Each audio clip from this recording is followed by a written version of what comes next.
All right, man, here is question number one. You have 1 hour left until your eyes are gouged out and your hands are chopped off. What do you design? And this can't be about your family or anything like that. You're going to go see your wife for the last time. I don't want to hear that. What you're sitting at your computer, you have 1 hour left to design something and then you're incapacitated. What are you going to design? Oh man, that's a good one and a tough one. I think at that point, if I got 1 hour left, I'm just gonna have some fun. And what I seem to just zone out on and have the most fun is making a good lino print design. Join Mike, Janda, and guests to discuss the things that make creative people say, "What the hell, Helvetica?" And getting that going, and maybe if I have time, carving it up, and and maybe putting it on press, but something like that. Something. I guess I wouldn't spend my last hour in front of a computer. I'd want to get out there working with my hands. That's what I love. That's kind of so. Something along those lines. Okay, but what is the print? What are you doing the lino print? What is the subject matter? Okay, so probably something to do with motorcycles. I mean, that's my that's one of my big passions. So I'm gonna say, just have fun. Let's do maybe an Ed Roth, spin-off, a guy on a cool chopper with his eyeballs popping out or something, that's good. Just something fun, big fan of Big Daddy Ed Roth, and so probably something in that realm. Okay, super fun. Yeah. Welcome back to What the Hell, Helvetica. This podcast has been on hiatus for months and months now. I got caught up doing a whole bunch of other things. Today we have Jeremy Berger on the podcast as our kind of kickstart. Jeremy and I became friends earlier this year, and when I first saw his work, I was just so blown away, and I think it is because the type of work he does is like what I wish I could do at his level. So every time I meet somebody like him or like Dan Jansen, or when I went to Hatch Show Print and I see this kind of work that he does, I'm always so jealous. I'm so jealous. So he's super, super talented. We're going to dig into his work, his history. He's the founder of Blaken Press, and we'll talk a lot about a lot of things. All right, I'm going to give you another rapid fire thing, and you may have answered this a little bit in the first one, but you sit down at work in the morning. Okay, this is just a normal morning. This isn't like rushed because your eyes are going to get gouged out. This is because your normal morning, you sit down. What gear or app or what do you do first? What do you grab first or reach for? Ideally, I go right into sketching. I find in the morning, that's when my brain is just has that vibe to sketch, and it's where my head's clear, and I go to my iPad and open up some Procreate and just do whether it's warm-ups or working on a client project or something like that. There's just something so satisfying to me about waking up with a cup of coffee and just doing some early morning warm-up sketching, doodling, concepts. All right, next question. This is a new segment that I'm going to start doing called Heaven and Helvetica. So the heaven, what is your highest moment, like the highest high in your career history? Oh man, that's kind of an easy one. I mentioned motorcycles, huge motorcycle fanatic. And when I got the opportunity to work with my buddy's design company to do some assets for Harley-Davidson, I was freaking stoked. That was a big bucket lister for me, and the fact that I got to make, some of that stuff that, I just grew up doodling that stuff on my inside of my binders and stuff that was, in school and when I should have been paying attention in class, so that was a pinch me moment for me. And to be able to do some real Harley stuff, was that was it. Yeah. I had that experience too when I worked at Fox in LA, and a lot of people listening know that already. And when I went there and I was like working with brands that I loved. And at the time it was Fox Kids, and we had like Spider-Man cartoons and stuff on our channel. And I was like, man, this is the freaking greatest. You grow up as a comic book nerd, and then all of a sudden you're designing stuff with Spider-Man assets. It's a pinch me moment. Yeah. I wish that for every creative out there, that they get to work with the brands that they've loved and admired for so long. Oh, it's so gratifying. Yeah. 100%.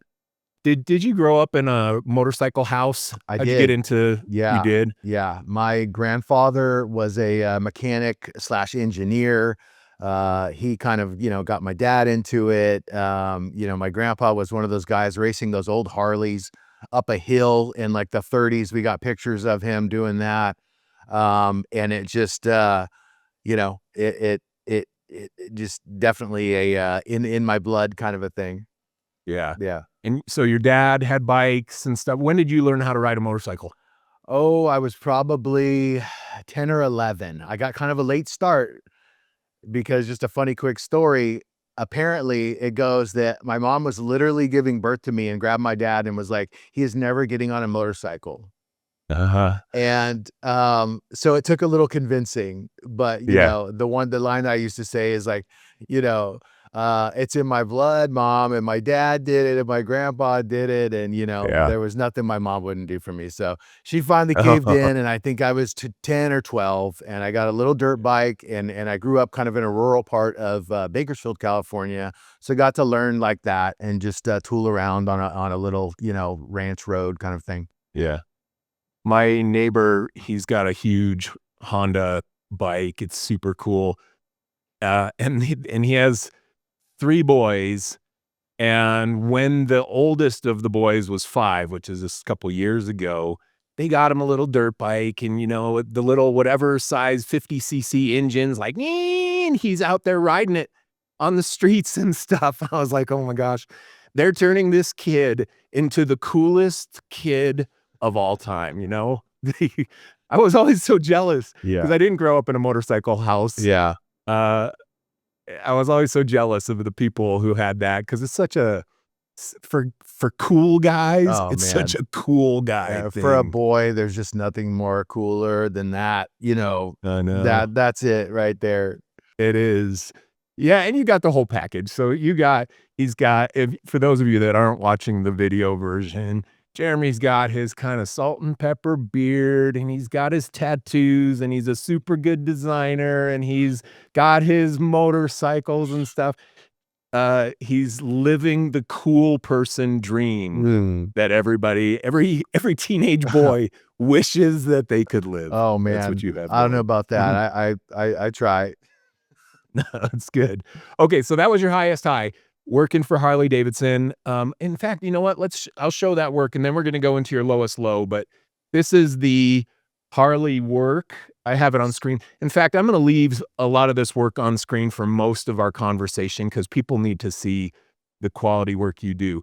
So you've got a handful of logos on here that you did, or illustrations. They're badge style logos, which is the type of work that Jeremy does a lot of.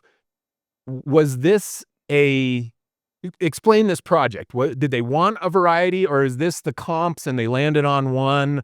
What are we looking at here? Yeah, they sent a really good brief, and I just love that when clients do that, because I can really get in there and get my research going, and whether it's Pinterest or Instagram or just I think for this one I actually went to the library, and I live across the street from the library, and I was just trying to find cool old stuff, and they wanted this kind of rustic, almost like folky kind of work on one side of the brief, and then the other side of the brief, they had a lot of hand lettering, and stuff that you'd almost see it at a thrift store kind of vibe.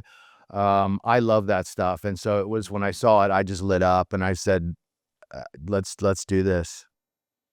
It's super awesome. So, did they produce all of these, or was there one that was chosen as like the final version? I don't know 100%. I think they ended up not producing this stuff, but they ended up going in another direction. And that was kind of a bummer for me because, I poured my heart and soul into this stuff, but Yeah. when you start working, for these companies, that's how they roll, right? They have their thing, and they like to, experiment and see a lot of different things and end up, they might end up going another direction. So, Yeah. um, Yeah, it's a bummer when that happens, but you never know when some of this stuff resurfaces in the future too, because they yeah, have libraries full of work yeah. and some of it reemerges. So you gave them like final files for all of these, and then it was up to them to choose Yeah. what they did with it. Yeah, and like I said, I did this work for my buddy who had who was kind of doing a design company, and so it was his client, and we were doing. He had the kind of the communication with them, but either way, I didn't care. I was so stoked, and just to be able to share this stuff and to to do some stuff like this, like I said, that was a real bucket lister scratched off. Yeah. Okay, so you mentioned your buddy, and this is something that is so common in the creative industry. This relationship is what opens the doors for you to opportunities. And your buddy, it looks like his agency's Kessling Design. Yes. It's your buddy. Yes. So, and I think you and I talked the other day, and you mentioned that he's been a source for a few projects for you over the years. Man, I think I just want to emphasize to everybody listening how important that is, that the people that you're working with that are your other designer friends and stuff, you never know when they are going to have their own agency or become a creative director at Harley-Davidson, or whatever happens in their career is the doors that will open for you in your career. And so you got to keep those relationships strong, and not just like you're using them for future opportunities, but man, your life is better if you stay in touch with people. I had last night, I was watching, and maybe, well, no, they won't be listening to this, but we were doing a lot of work at my agency for Cheryl Saban, and her husband is Haim Saban, who was the Power Rangers guy, and he was the one who did the joint venture with Rupert Murdoch to start Fox Kids and Fox Family, and that's the division of Fox that I was working at back in the day. Anyway, she became our client after when I started my agency, and I've been to her house a few times. We were doing all of her nonprofit stuff, and so I had a lot of interaction with Cheryl Saban, his wife, over the years.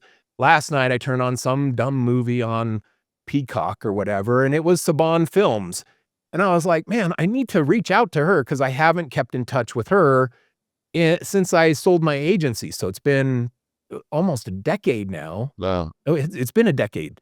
So I felt that prompting that I gotta go reach out to some of these people that were my clients and became my friends, and I let these relationships go stale on my side, and shame on me.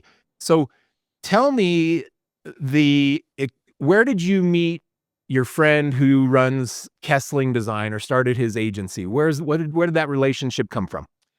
Well, and it just like how you're talking about, it kind of came from a mutual friend who I knew through Art Center. So my good buddy Jeff McMillan, who's an amazing illustrator, he's one of the on the RUCA Artist Network program. Really, really good guy, and Jeff had kind of, took me in, and we went to some shows together, and he was kind of trying to get me into the action sports world and stuff like that. And after I had quit my first in-house job after graduating college, I hit Jeff up and said, "Hey man, you know, have anything going on?" And, I'm out here doing the freelance thing and just wanted to, see what's going on. And he introduced me to Brian. Him and Brian went to Art Center together and were buds. So we had this kind of cool, all of us Art Center alum. And that was that was kind of our meeting. Yeah. Okay. A friend of mine told me once, he was actually one of my coworkers at Fox back in the day. And he said, I think he had referred something to me, or he ended up giving me a ton of work at my agency. He went to AOL after Fox. AOL became a client. Then he went to NBC. NBC became a client. His offices were like right by the Saturday Night Live set. And I would go visit him and his team. And we'd walk out of the room and then open the next door, and it was the balcony area of the Saturday Night Live set. It was like that kind of thing. And I was mentioned to him once, man, thanks so much for all the work, and I appreciate it so much, blah, blah, blah, because they become a big client for us. And he said, well, they say it's because it's who you know. That's what he said. But sometimes who you know is because of what you know. And that really hit with me, because you look at it and say, if you weren't a good designer, if you couldn't do the quality of work that we have on screen here, this level of quality, if you weren't that, hang on once, I messed up my camera. If you weren't able to do this level of quality, you wouldn't have been noticed by those people. You wouldn't have been referred by those people. It is because of what you know that also opens the doors to who you know. Sure. Have you seen that in other aspects of your creative career? Yeah. I do. Sorry to interrupt, Jeremy. I'll give you one right now. Okay. You and me on this podcast right now. Yeah. Like we met earlier this year. Yeah. And I admired your work from the very, very first second before I even knew you as a person. And so what you know, or the talent you have, is what opens a door to start building a friendship with me and being on a podcast here. So what you know is super critically important. Anyway, sorry for interrupting my own. Yeah, I was just going to say there. The fact that, Jeff kind of took me under his wing, and I was a new graduate and getting my, feet wet, paying my dues at some, in-house jobs. But he knew that my goal was to, be in, action sports. He knew that, this is my kind of style of design. And, so I think that helped. He knew, what I was good at or what I did. And for sure, that helped things. Yeah. Okay. Let's go to your lowest low. So we did the heaven part, Harley-Davidson. What's the Helvetica part of your career? Helvetica. Oh man. Yeah. Okay. So, go back to probably 2015. And I had mentioned I got my first in-house job out of school.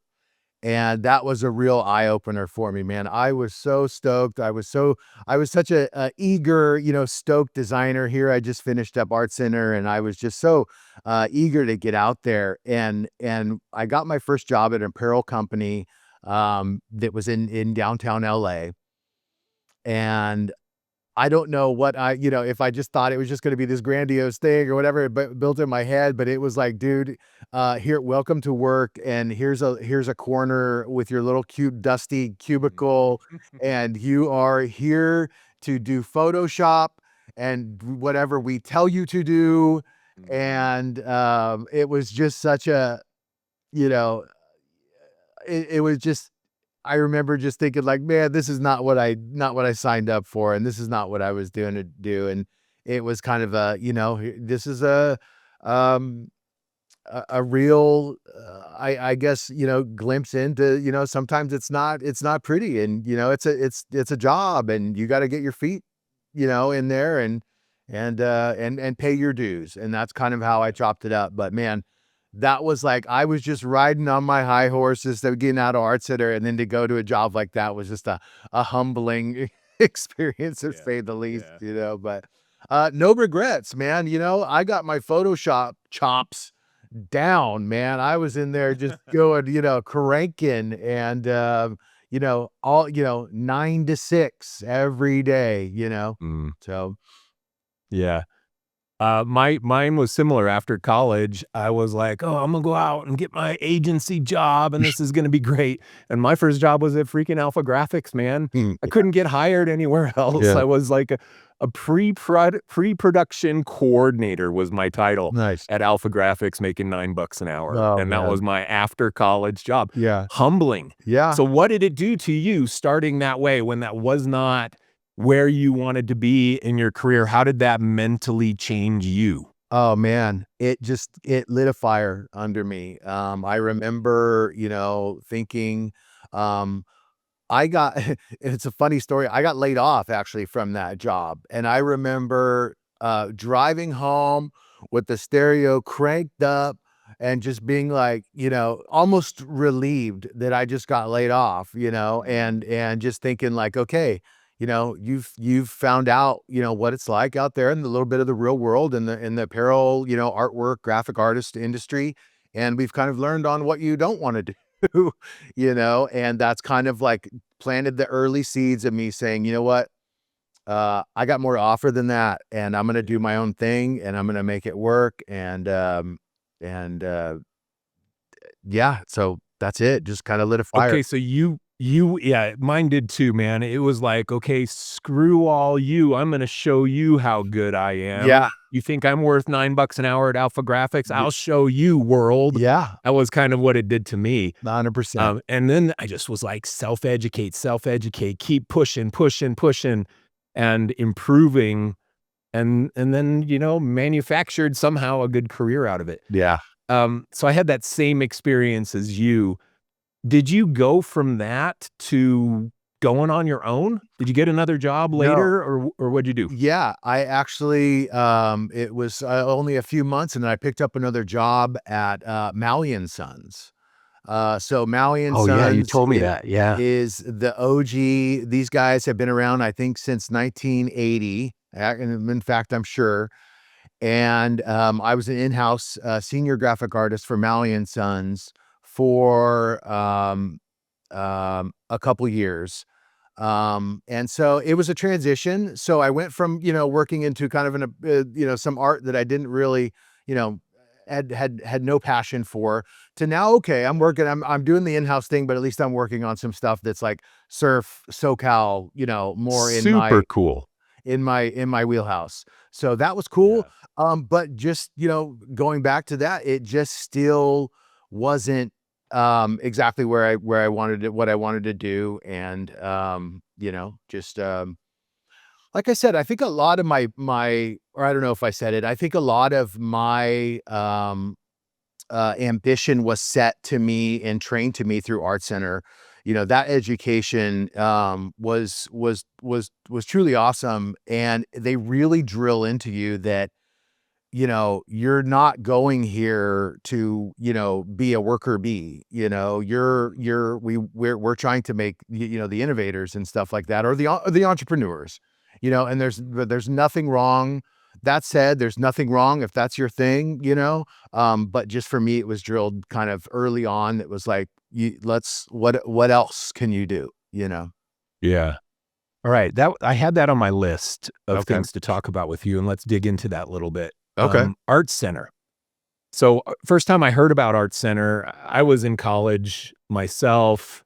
Art Center was like this unattainable, oh my gosh, that's so great. And I lived all the way on the other side of the country. I was in Indiana at the time, going to Indiana University. And so the idea of going to California and going to Art Center was just a pipe dream. I didn't even have any ability to even dream it.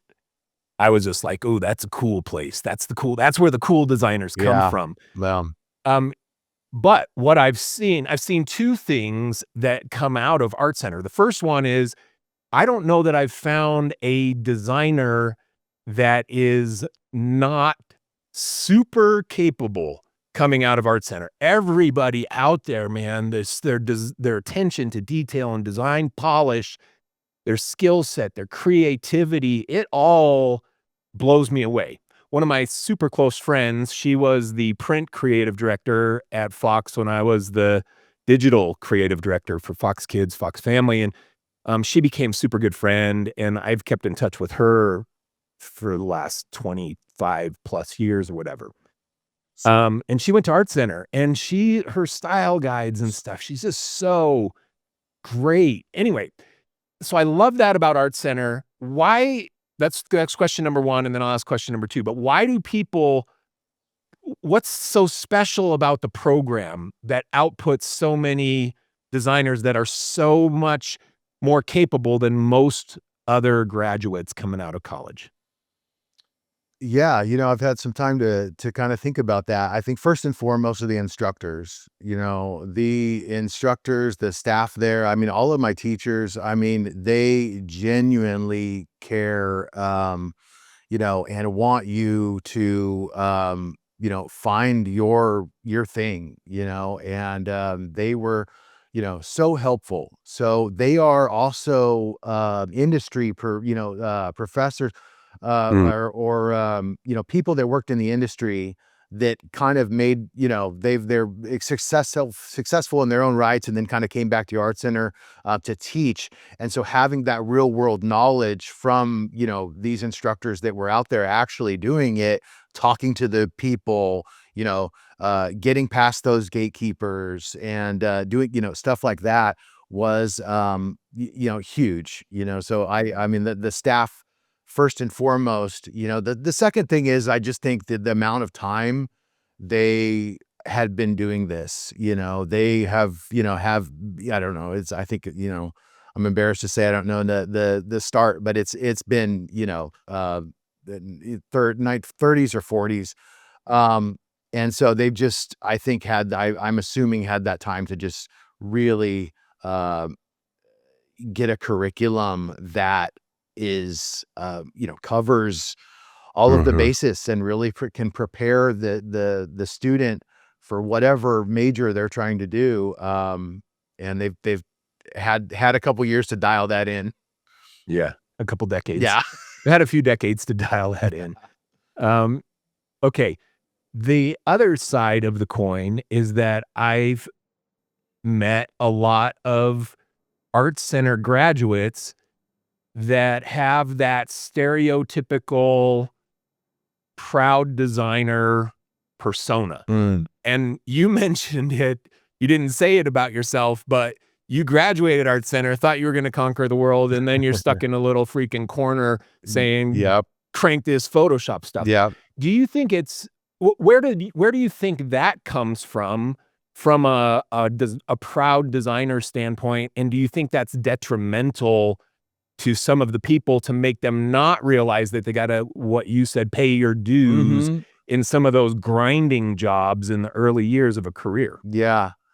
Yeah, that's a good point. It was, definitely an eye-opening thing, but just further, I think for me, just kind of drilled into the idea that they really like entrepreneurs, there, and that's something that again that they drilled in throughout the whole basically curriculum, whether it's being self-employed or starting your own business or being a solo freelancer or creating an agency. There was a little bit of that, when you're coming out, you think you just kind of conquered the world, like you said, and then you get a little slice of humble pie. But there's nothing wrong with that. Like I said, that's, that showed me kind of the real world. And, I think some people get lucky, and come out of Art Center and do find those like jobs right out of the gate. They do.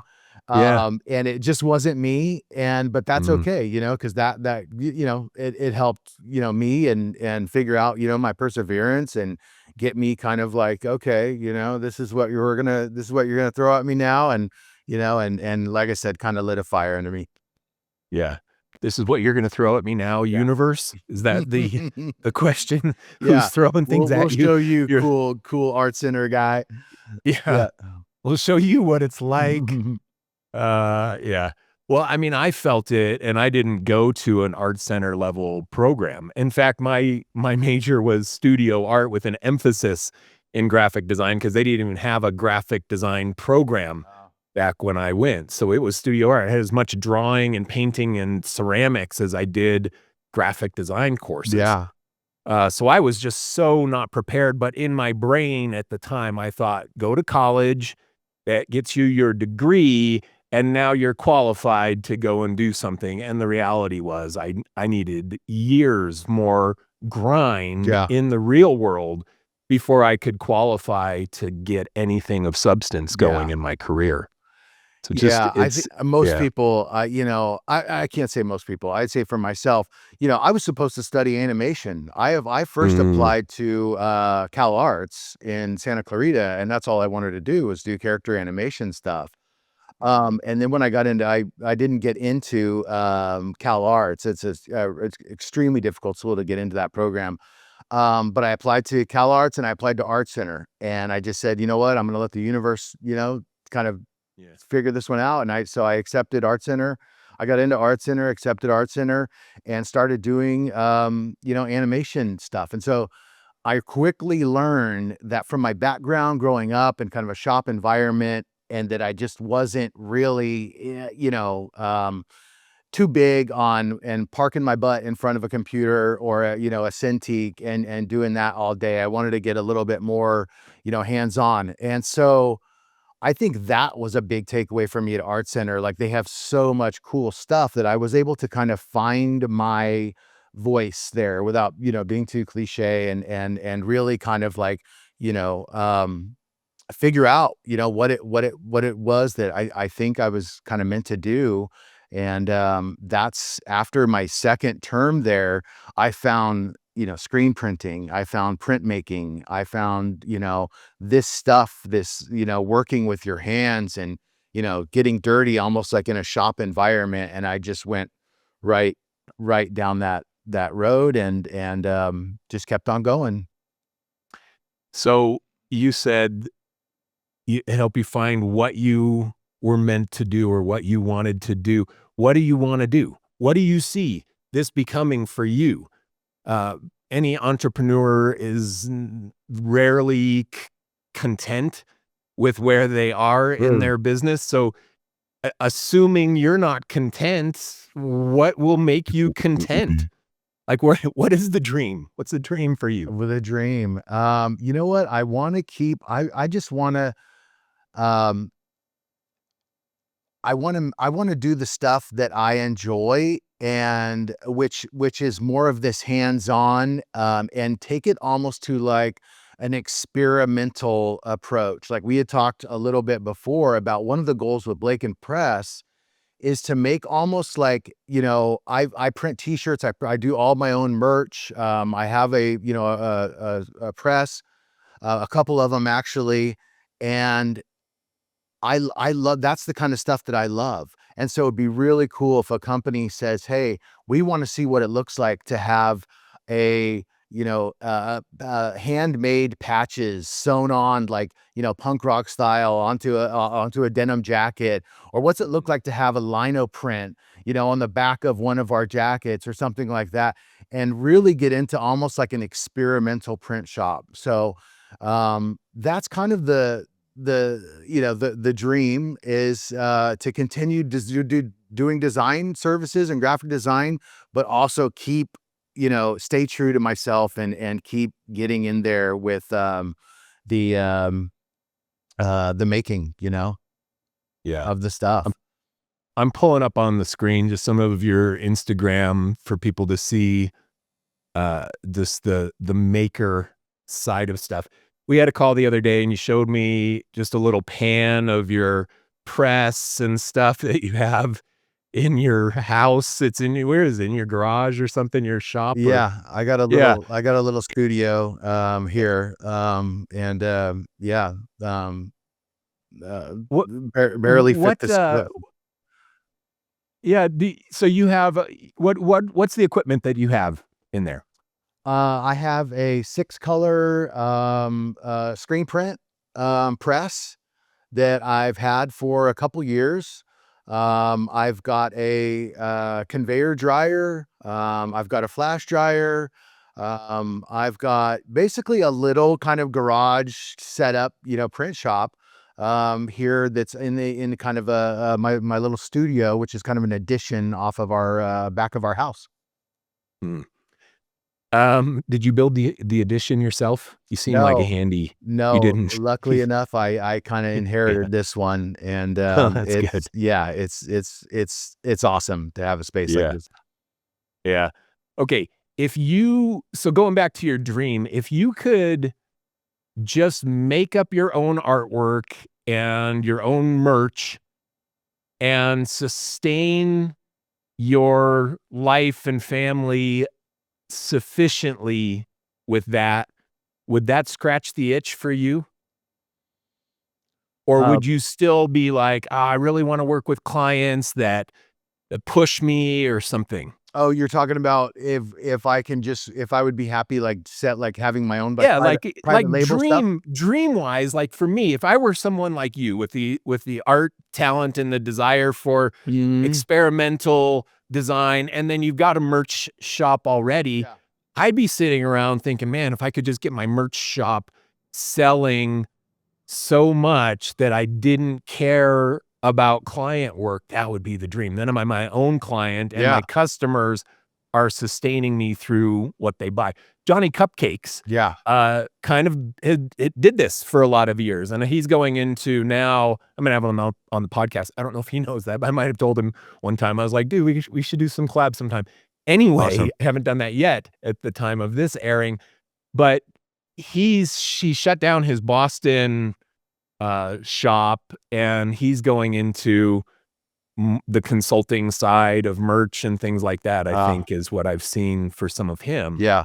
Um, but he kind of seems like he did what would be a dream for someone like Yeah. you to have a merch shop. Is that a model that you've been interested in or I kind of, a good I want to do it all. I still have this itch. I want that I want to work with, I still want to keep working with clients.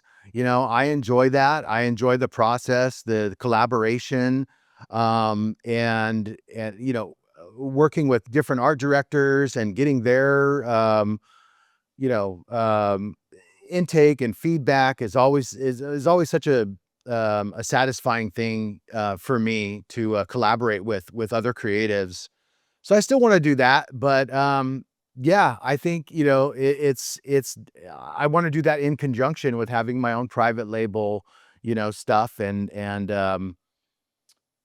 we like to go like I have this stuff and we go to shows, motorcycle shows, all around Southern California. The last one we did was Chopper Fest in Ventura.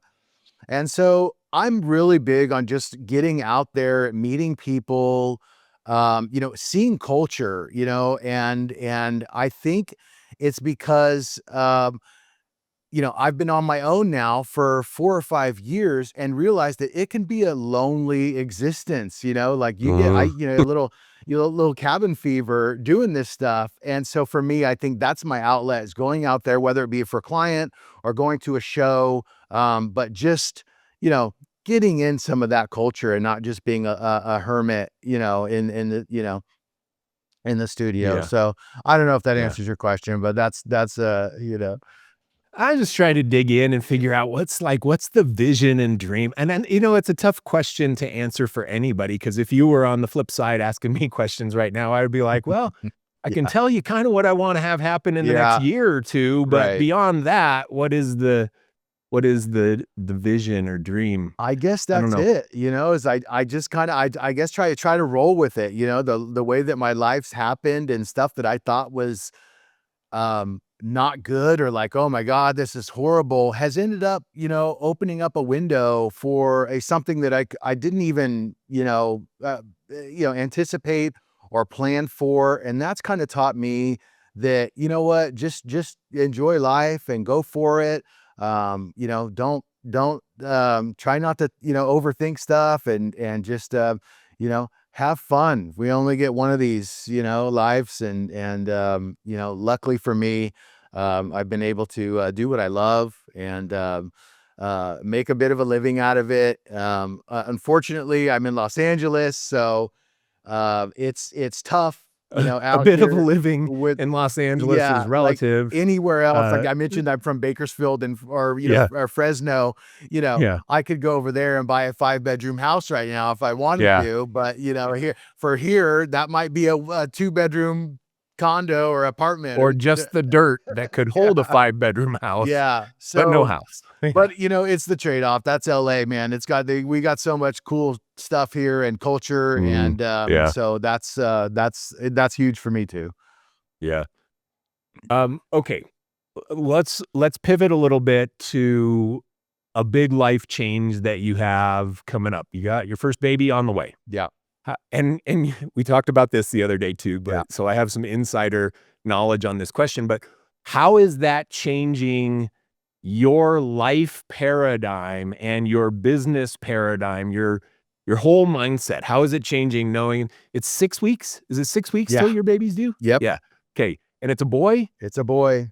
Yes. So did you buy a motorcycle for No. him yet or no? You're I holding I got off. my eyes out on him, Yeah. but not. He's Yeah. eyeballing motorcycles. Yeah. Okay. What's changed inside of you in the last year Yeah. since this has kind of come into fruition? So much, we talk about, lighting a fire under my ass when I got my job at that in-house job. And, it's like that, but times 100, you know what I mean? It's like, okay, I want to be able to,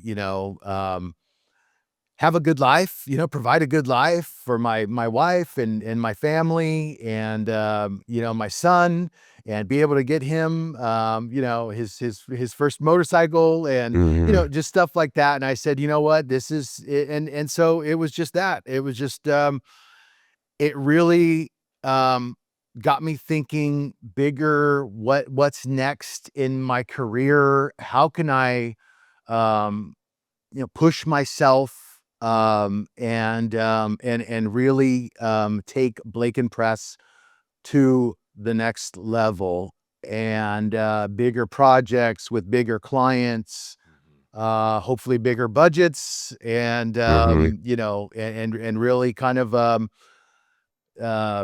head down, and just and really see what I can do now. So it was that. It was just like, okay, and no more fooling around, and we gotta, like, Yeah. let's do this. Let's make this thing happen. And Yeah. so that's how I found you. I got into watching, different content on YouTube and stuff. And I saw I'd been a big fan of Lincoln and Dan for a while, and saw your podcast with Dan, and just resonated, right away. There was something just clicked, and said that that's it, and I got to start talking more to Mike, and see what we can do, and so yeah, that's how, basically how I ended up here. Yeah. Yeah. Yeah. Well, and I've told you this, dude, I'm on a mission to help you. Like, I see your work, and then you look at Lincoln and Dan and the level that they've gotten to doing this kind of work. And it's somewhat unfair because from a merch standpoint, they've done it as well as anybody has ever done it in the creative space. Yeah. And then from an agency standpoint, they also are checking all the boxes. Super sick space, super sick clients, Yeah. the whole deal. And now Dan's building his own thought leadership and speaking at events and Yeah. doing that kind of thing. He's really easy to admire for designers. So if those of you watching, if you're not following Dan Jansen and Lincoln Design, you should be. His new book is in my mailbox. I haven't gotten it out yet, Oh, but it's cool. sitting in my mailbox right now. Very cool. That they just put out, and they're always doing so much merch. Anyway, we could just gush about what they're doing, Mhm. but who else are your design heroes that inspire you other than Lincoln? We've already gushed on Dan enough. Don't want him to get a big head. Not a big head. He's a good guy, but Yeah.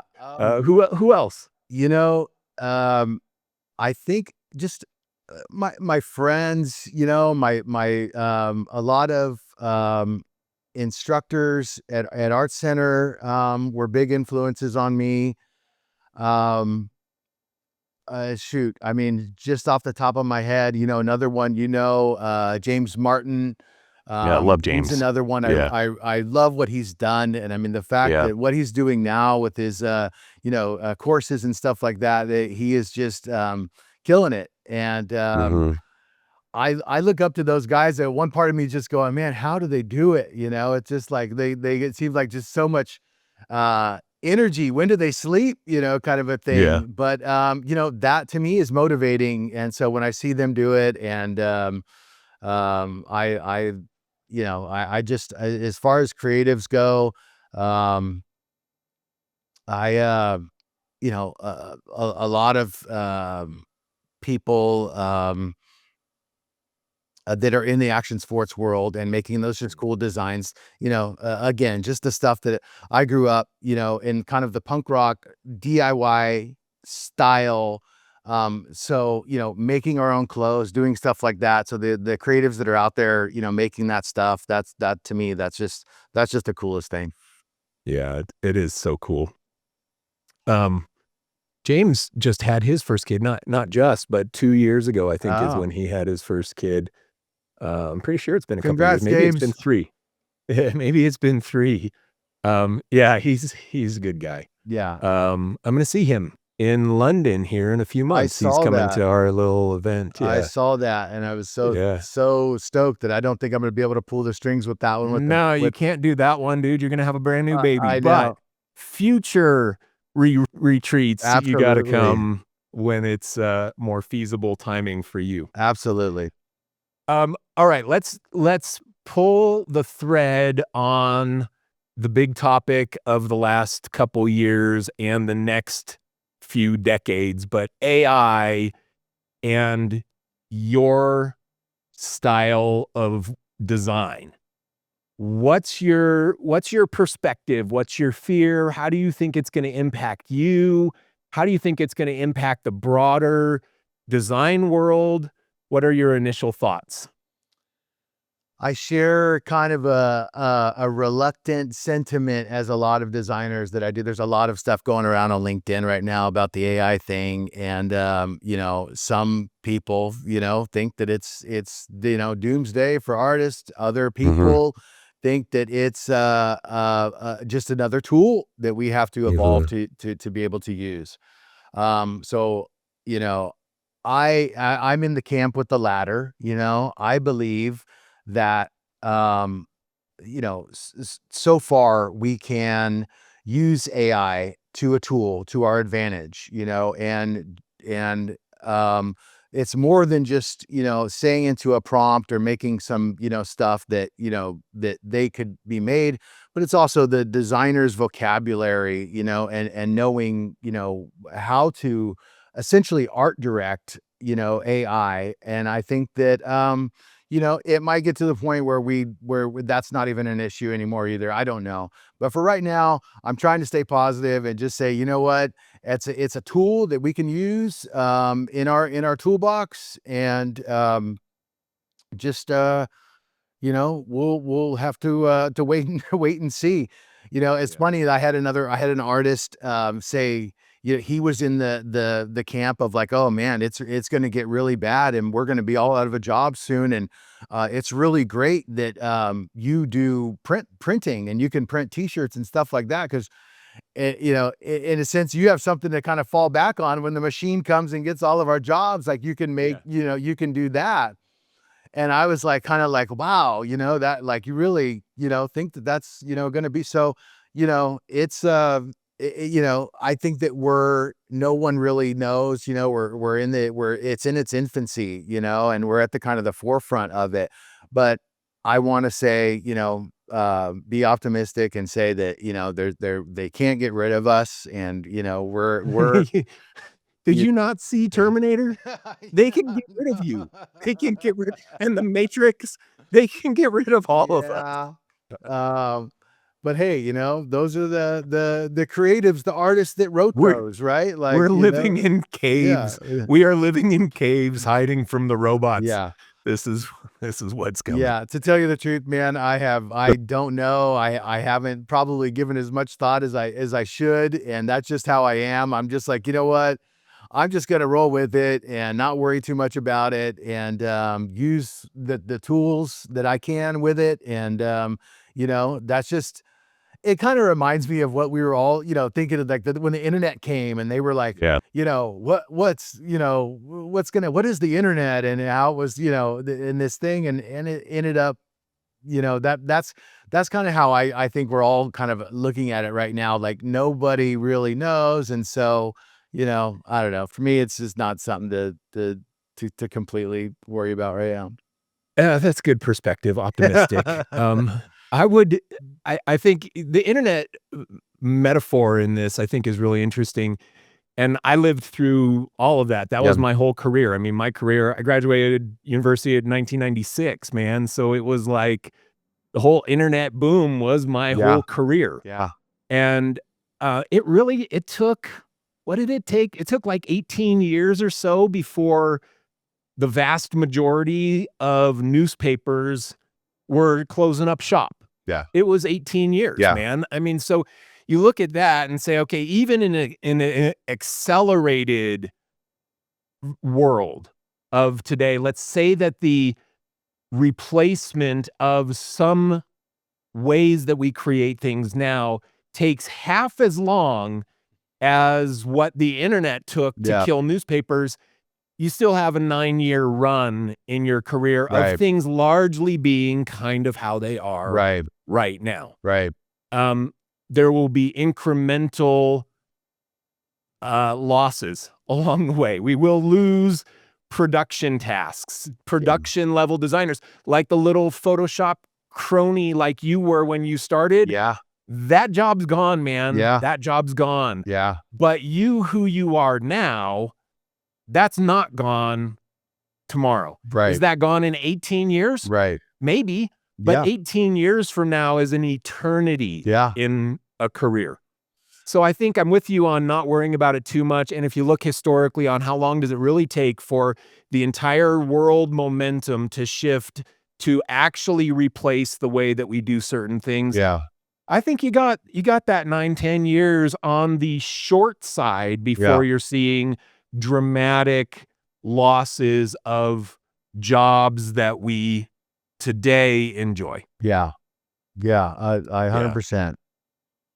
Okay, and let me throw another little positive spin for you.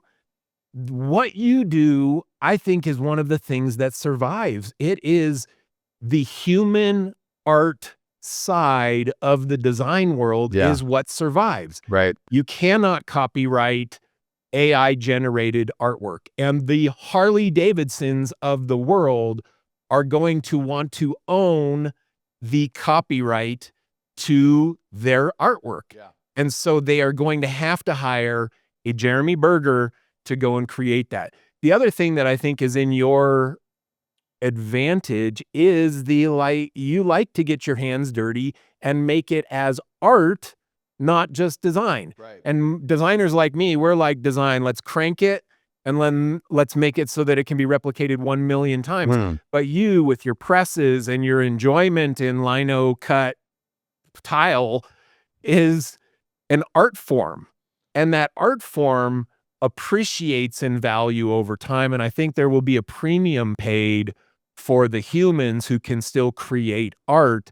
Now, your art is design centric, but in your world, it's still art. Or in the world of the design world that you play in, you can easily side on the art human side and not the design human side. Right. People like me, I'm all the way over on the design side of stuff. Yeah. Yeah. That's a, you know, I was thinking about that the other day and just thinking, gosh, I wonder, you know, just trying to think about, I wonder if, we could get AI to start making, carving lino prints and stuff like that. I'm sure, For sure. for sure. But are people going to want it? Yeah, Or are they, right. people still buy a Picasso for millions and millions Well, of dollars and because yeah. he pushed the brush around. Exactly. And it's that whole thing of just, I think that that's why I got into printmaking in the first place. I was looking at a lot of digital art from coming out of the, Viz Dev part of Art Center. And it was just amazing art and the matte painting and stuff that was going on. But to me, there was always, and this is just my personal opinion, there was a little bit of a sameness to all of it. And that's because, everybody was using kind of the translation, was, kind of in between, like everybody's using the same brushes and stuff like that.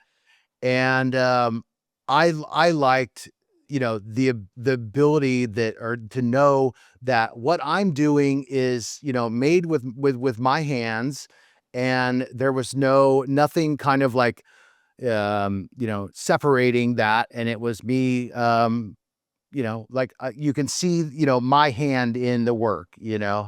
and so I believe that, just like, back then with the 3D animation stuff, and we kind of saw a little bit of resurgence coming back to like, ooh, what would it look like to start doing 2D, animation stuff again? And so I like to think, again, just being positive, that there's going to be that, and what this is going to do, could potentially, bring people like me that are, doing the more analog stuff, and having, celebrating that a little bit more. Yeah. I hope. I think so too. I think that there's a bright future from that perspective for the artist style designer. I feel a lot of pressure in my role in some people's lives. I don't have, a million followers or anything like that, but we have our MCA community, and I've got this batch of people that are relying on me to mentor them. And I have my broader communities on social media and stuff and there's a batch of people that look at me as a thought leader, quote unquote. And so I feel this pressure to crack the nut on this AI stuff for all those people. Like I feel some pressure to me. And so I think about it a lot, like more an unhealthy amount of time. Yeah. And because I feel like I got to give people the right advice. Yeah. And one of my pieces of advice is embrace it right now. Like, don't stick your head in the sand.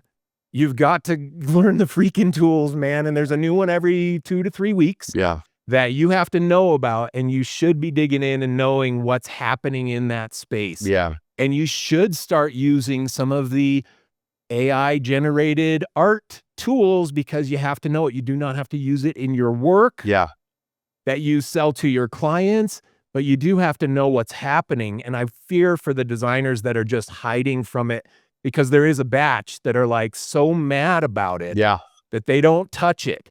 And you're going to wake up one day, and I'm worried that you're going to wake up and you're going to be behind in the way that things are produced in today's world. So advice piece number 1 is that. And advice piece number 2 is what you're doing already, Jeremy, unknowingly, but leaning into the human art side of the design world, I think is a win.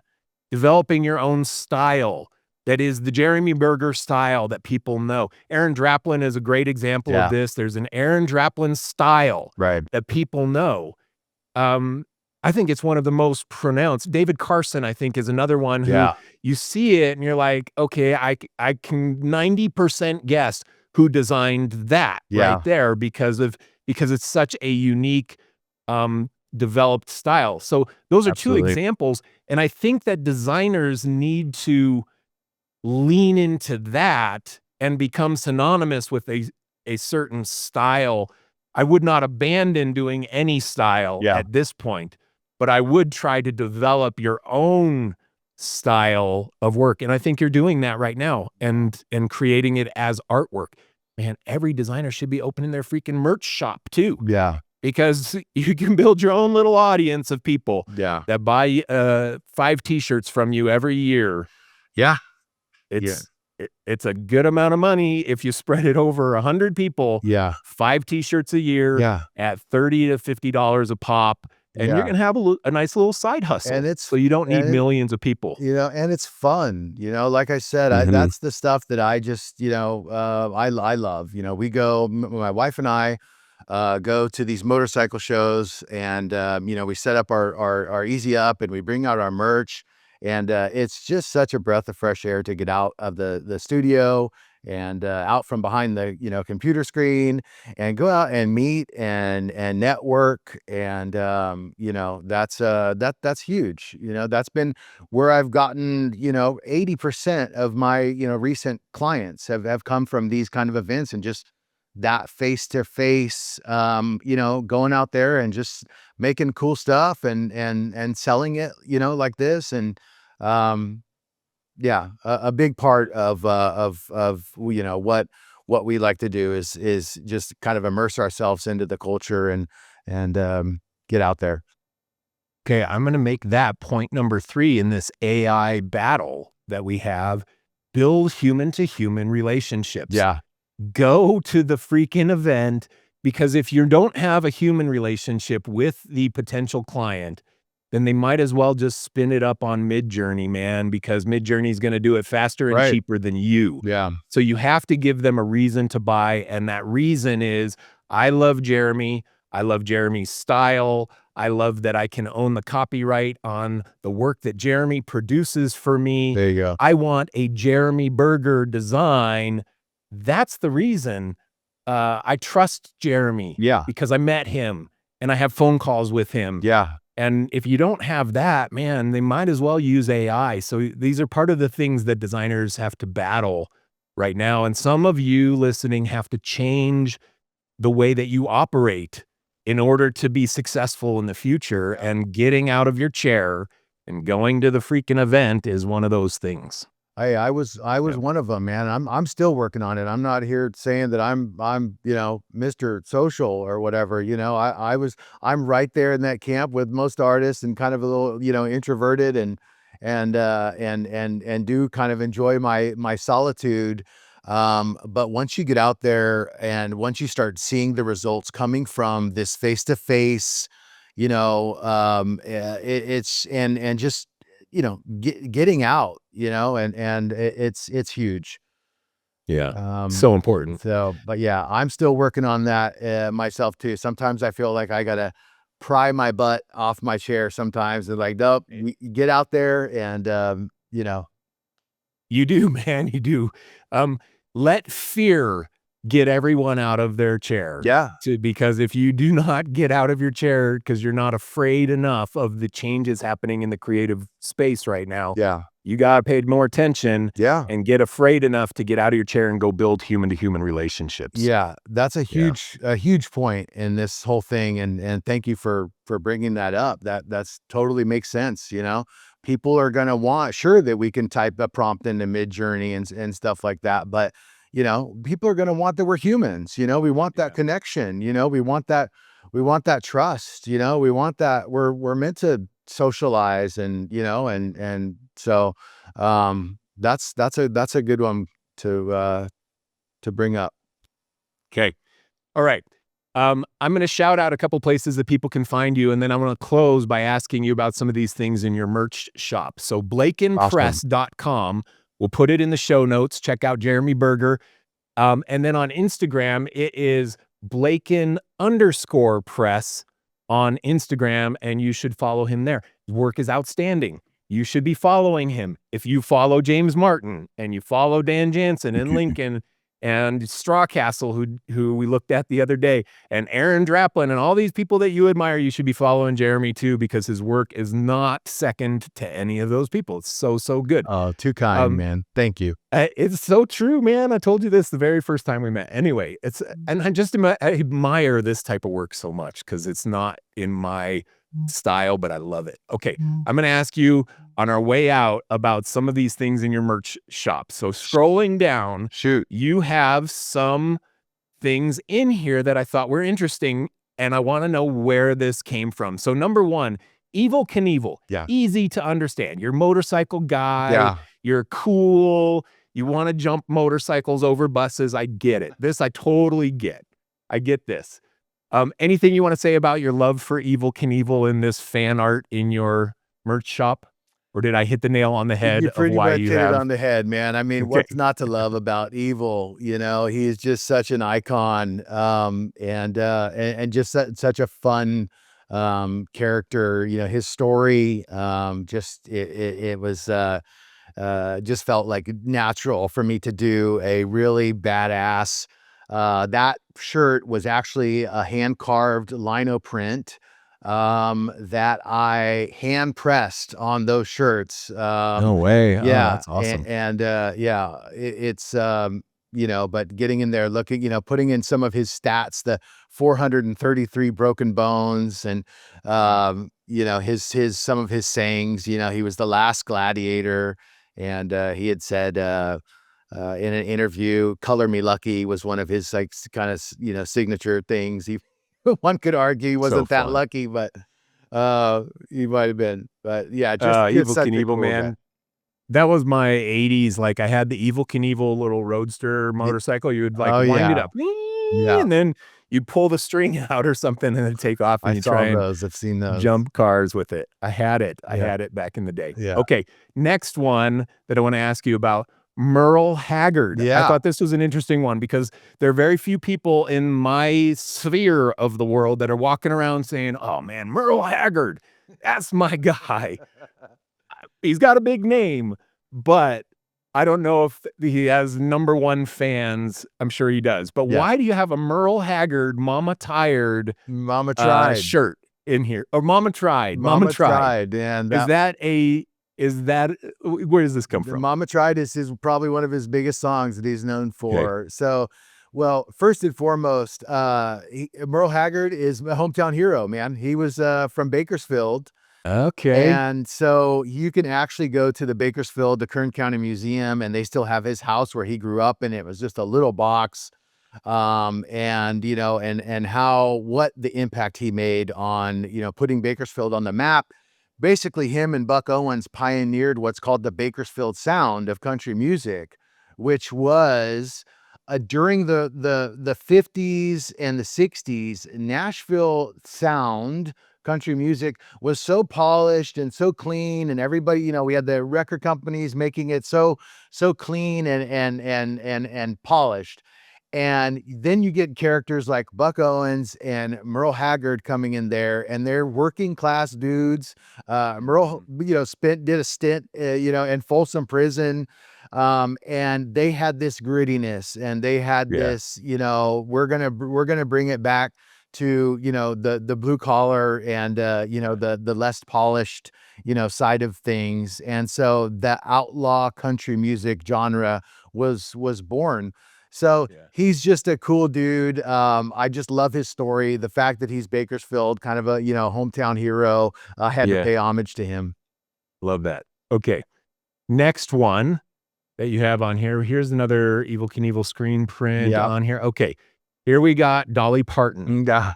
Now, I can make assumptions on why Dolly Parton Yeah. is a hero in your printing world, but you did only screen print her face. Yeah. So tell me where the Dolly Parton love comes from.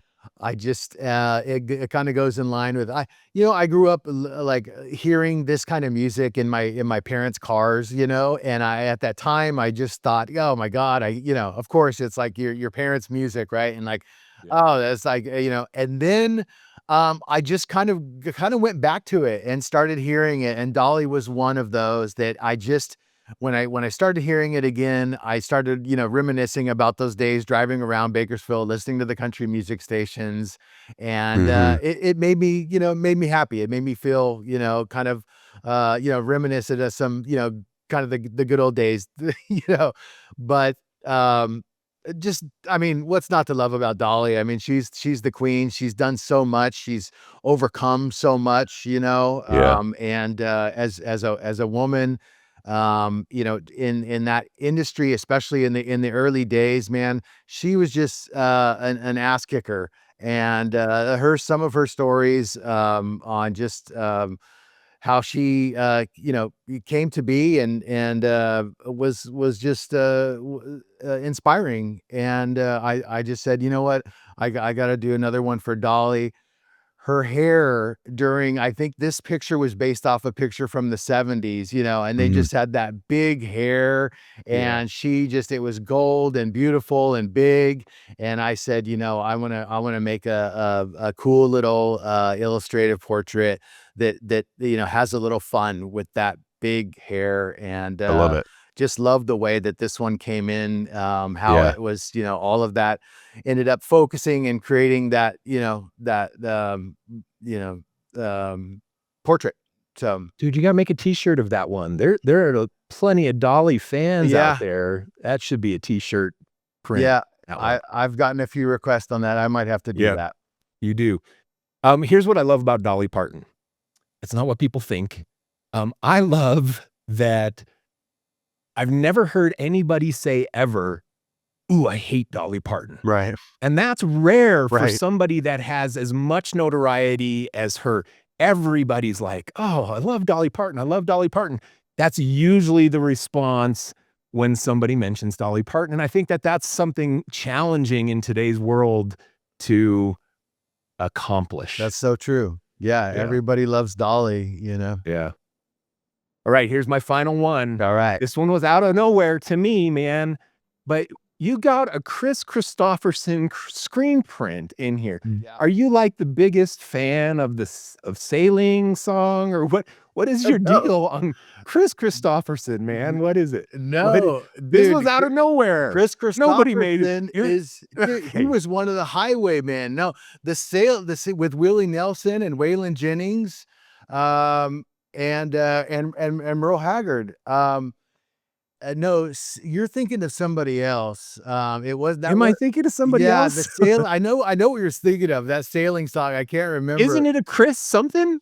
It's Chris something. Yeah, Okay. oh man, that's gonna bug me now. But no, Chris Christopherson, man, he was one of the original kind of outlaw country guys. He was right there with Willie and Waylon, and listening to his early stuff is man, he's like a poet in country music. He's really good. He's got some amazing, lyrics and storytelling. And I got into his stuff and just started, and it inspired me to make something. That Silver Tongue Devil and I is one of his big songs. But All right, I need to add Chris Christopherson to my playlist and get more familiar. I was thinking Christopher Cross. Christopher That's- Cross, I just there it looked it up. is. Yes, Christopher Cross. yes. Now, everybody listening can understand where that would have been mixed up in my brain. You've got to see Chris Christopherson's KK, but hey, Christopher Cross. Yeah. Okay, I'm going to give myself the benefit of the That's doubt. so I'm 53 funny. years old. Some things do not synapse the way that they used to. That would have Okay, been what? a left fielder, man. If I had done what was it? I thought it was left field. That's what I thought. I was like, this is out of nowhere. Yeah, But that it is was- this. Oh man, that would have been Uh-huh. interesting though if I would have done a sailing, print. There is something interesting in there that people do have. Like that's the Sailing song. It's a great song. I love that song. It's easy listening, yacht rock style Yeah. music. To the And core. and that has its place in the world. I do think that there is an interesting world that we're in now where you can find that super hyper niche of people who love a certain thing. Like Mama Tried, Merle Haggard. You are not competing with Old Navy's t-shirt line when you make a Merle Haggard Mama Tried Yeah, t-shirt. yeah, You're competing for a super hyper niche audience yeah. that had some kind of emotional relationship with that song and Merle Haggard. Yeah. I think that that's something that's beautiful in the world that we have now, where you can find those people. You can actually find those people and they can actually buy from you. So Yeah. that super hyper niche world, I think, Yeah. is super interesting. Yeah, I love the old, 70s, era country music stuff. I definitely went back to that stuff, and like I said, I grew up listening to it, and as much as I hated it back then, now it's kind of fun to go back and listen to it all again and realize that, man, these guys were so friggin' talented.